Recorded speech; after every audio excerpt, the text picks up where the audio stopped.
Hello everyone.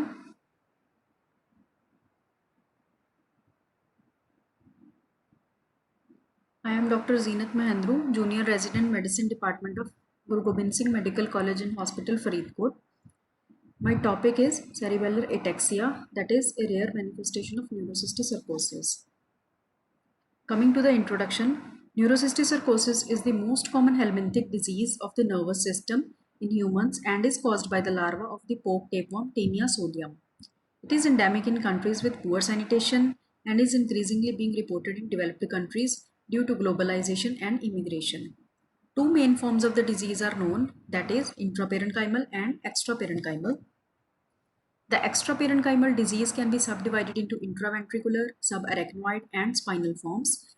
Intraparenchymal disease is more common and usually presents with seizures, but most do not evolve into epilepsy. Its clinical heterogeneity is related to its localization, number, and stage of evolution of the parasites, sex, age, and intensity of the host brain inflammatory reaction. The another level of heterogeneity is the response to antihelminthic drugs, that is albendazole or praziquantel.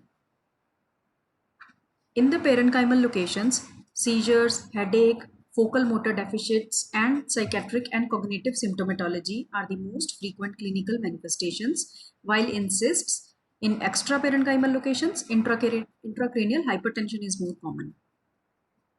The detection of specific antigens in sera by ELISA in patients with parasites located in the subarachnoid space, that is extraparenchymal, or the ventricular system, that again extraparenchymal, is a specific sign of the parasite viability and may be used to evaluate treatment response. This is the case report of the fourth ventricular neurocystic psychosis which I am going to present. Coming to the case report, a 50 years old male known case of neurocystic psychosis presented to the neurology OPD of Guru Gobind Singh Medical College and Hospital, Faridkot, with chief complaints of headache and difficulty in walking due to imbalance for 10 days. The patient falls behind while walking and the headache was occipital in location, moderate to severe in intensity, was continuous and was more from the it was aggravated from the last 3 months. There was associated history of vertigo and tremors present. There was no history of altered sensorium, vomiting, photophobia, involuntary body movements, and weakness of any limb. There was no history of head injury, loss of consciousness, no history of bowel and bladder incontinence. Patient had history of recurrent episodes of similar complaints in the past 5 years. And patient was a chronic alcoholic. On examination, he was conscious, cooperative, and oriented to time, place, and person. Vitals were stable. General physical examination was normal. Coming to the CNS examinations, again, higher mental functions, motor system, sensory system, and cranial nerves were normal. Patient had bilateral cerebellar signs present. Other systems were relatively normal.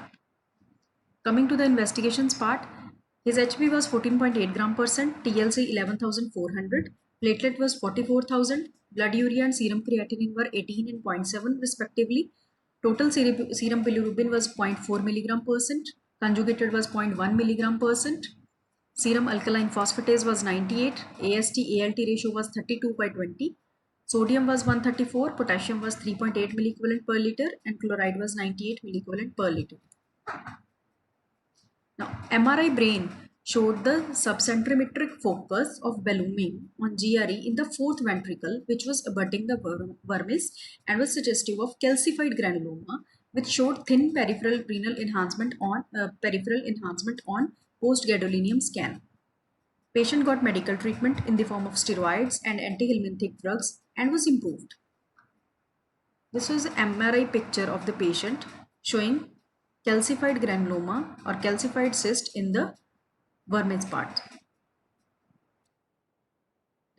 Coming to the discussion, human neurocystic psychosis is most commonly occurs through the ingestion of food and water contaminated with Taenia solium eggs, and the clinical manifestations vary depending upon the site of lesion. Intraparenchymal form is again more common and is the most frequent preventable cause of epilepsy in the developing world. Hydrocephalus is frequently present in the intraventricular neurocystic psychosis cases due to mechanical obstruction of CSF flow or associated arachnoiditis.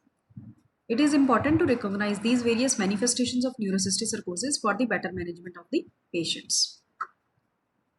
These were the references for this case report for this presentation. Thank you.